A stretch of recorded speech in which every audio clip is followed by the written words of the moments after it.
이제는 율법 외에 하나님의 한 의가 나타났으니 율법과 선지자들에게 증거를 받은 것이라. 곧 예수 그리스도를 믿음으로 말미암아 모든 믿는 자에게 미치는 하나님의 의인이 차별이 없느니라. 모든 사람이 죄를 범하였으며 하나님의 영광에 이르지 못하더니 그리스도 예수 안에 있는 속량으로 말미암아 하나님의 은혜로 값없이 의롭다 하심을 얻은 자 되었느니라. 이 예수를 하나님이 그의 피로써 믿음으로 말미암는 화목 제물로 세우셨으니 이는 하나님께서 길이 참으시는 중에 전에 지은 죄를 간과하심으로 자기의 의로우심을 나타내려 하심이니 곧 이때 자기의 의로우심을 나타내사 자기도 의로우시며 또한 예수 믿는 자를 의롭다 하려 하심이라. 앞선 19절과 20절에서 우리는 율법의 기능이 우리가 이래서 못했다, 저래서 안 된다, 혹은 나 혼자서 잘 살 수 있다, 나는 할 수 있다와 같은 모든 변명거리들을 말하지 못하게 하는 것과 온 세상이 하나님께 범죄하여 그 대가를 치르는 심판 아래 있다는 것을 알게 하는 것이라는 것을 배웠습니다. 우리는 율법을 통해서 하나님 앞에 의롭다고 당당하게 나아갈 수 있는 사람이 한 명도 없음을 깨닫게 됩니다. 여기서 율법은 단순히 성경의 말씀, 구약의 율법만을 말하는 것이 아니라 인간의 한계, 허물, 잘못 등을 우리 스스로 해결할 수 없다는 것을 인정하게 하는 모든 것이라고 볼 수 있겠습니다. 인간의 과학과 기술이 혹은 철학과 종교가 인간의 근본적인 문제를 해결할 수 없다는 것을 정확히 인지하고 받아들일 때 우리는 인간 밖에 있는 존재 하나님이 계시다면 우리를 구원할 수 있지 않을까라는 유일한 소망을 바라게 됩니다. 이렇게 우리 스스로 도저히 메꿀 수 없는 깨어짐을 제대로 인식하는 것이 기독교 신앙의 시작이자 죄의 고백이 되는 것입니다. 그런 우리에게 소망이 되는 소식이 있습니다. 그것은 소망 없는 인간에서가 아닌 하나님으로부터 한 의가 나타난 것입니다. 이 의는 율법과 선지자, 다른 말로 성경의 모세오경과 선지서에서 이미 예견된 일입니다. 이 의가 놀라운 것은 오로지 예수 그리스도를 믿는 믿음을 통하여 우리에게 오기 때문입니다.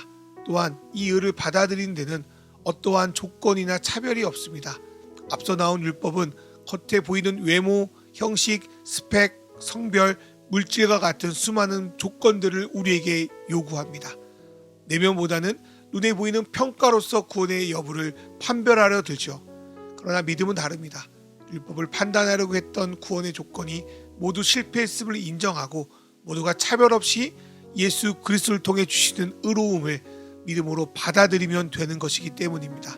이것은 누구도 할 수 없는 오로지 다함없는 하나님만이 베풀 수 있는 하나님의 은혜이며 우리는 이것을 복음이라고 부를 수 있게 되는 것입니다. 23절은 앞에서 다루었던 복음 전 인간의 상태를 다시 한번 언급하고 있습니다. 모든 사람은 그 누구도 예외 없이 죄를 범한 상태입니다. 죄는 하나님과 함께할 자격을 상실한 것을 말합니다. 그렇기에 누구도 그분의 영광에 이를 수 없습니다. 사람 간에도 서로 차별 없이 대화하기 위해서는 격과 격이 맞아야 합니다. 더구나 피해자와 가해자로 본다면 피해자가 가해자를 용서해 줘야만이 그 용서를 받아들일지 아니면 거부할지를 선택할 수 있는 일이 가해자에게 생기는 것입니다. 성경은 죄에 있어 가장 큰 피해자를 하나님이라고 말합니다. 회사 직원이 자신의 실수로 몇백억의 손해를 끼친다면 그 직원의 개인의 억울함과 관계없이 가장 큰 손해를 회사가 입는 것 같이 하나님이 모든 만물을 보기 심히 좋게 창조하셨는데 청지기인 인간의 배신으로 모든 만물이 망가지고 있다면 가장 큰 피해자는 하나님이신 것입니다. 그럼에도 하나님은 그리스도 예수를 통하여 그 모든 피해를 대신 갚으셨습니다. 이것을 로마서 8장 24절 개역 개정에서는 속량, 새 번역본에서는 구원이라고 부르고 있습니다. 구원은 하나님이 예수 그리스도를 통하여 우리에게 행하신 일을 우리가 받아들이는 것입니다. 다 이해할 수 없지만 피해자이신 하나님이 독생자 예수의 피값을 통하여 하나님과 우리 사이가 회복될 수 없게 하는 모든 죄값을 다 지불하셨다는 것입니다.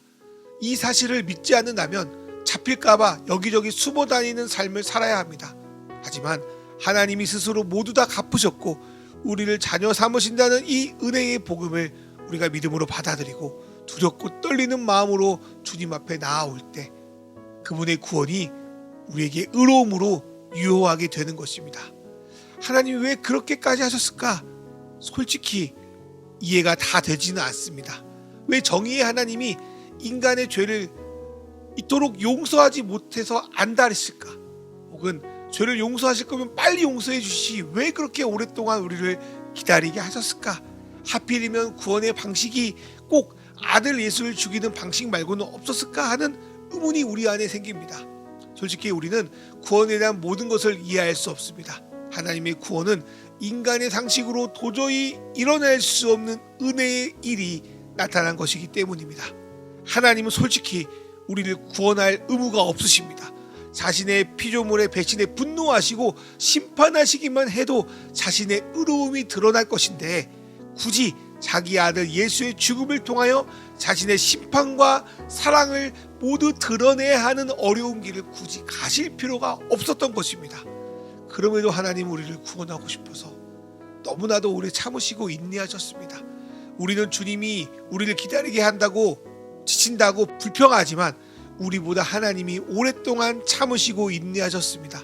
마음 같아서는 당장 인간을 구원하고 싶었지만 하나님의 속성상 그럴 수 없기에 오랫동안 준비하셨습니다. 그리고 그 오랜 준비 끝에 그 아들 예수를 보내셔서 예수에게 인간과 만물의 모든 죄값을 치르게 하시고 예수 그리스도를 통하여 우리에게 주신 하나님의 구원의 방식을 받아들인 모든 자를 의롭게 하시는 놀라운 복음을 우리에게 주셨습니다. 일부 사람만이 아닌 모든 자를 구원하기 위해서 더 나아가 모든 만물을 회복하기 위해서 오랫동안 준비하신 하나님의 은혜를 오늘 묵상해 봅시다. 우리가 하나님의 은혜 아니고는 구원받을 수 없는 존재라는 것과 그분이 어떤 수고와 희생을 통해 우리를 구원하신 것과 예수 그리스도를 믿는다는 것이 무엇인지 묵상하며 율법을 다 지켜야 받는 것이 아니라 믿음으로 그 은혜를 누린다는 것이 어떤 의미인지를 생각하며 오늘 주님의 은혜를 누리는 저와 여러분 되기를 소망해 봅니다.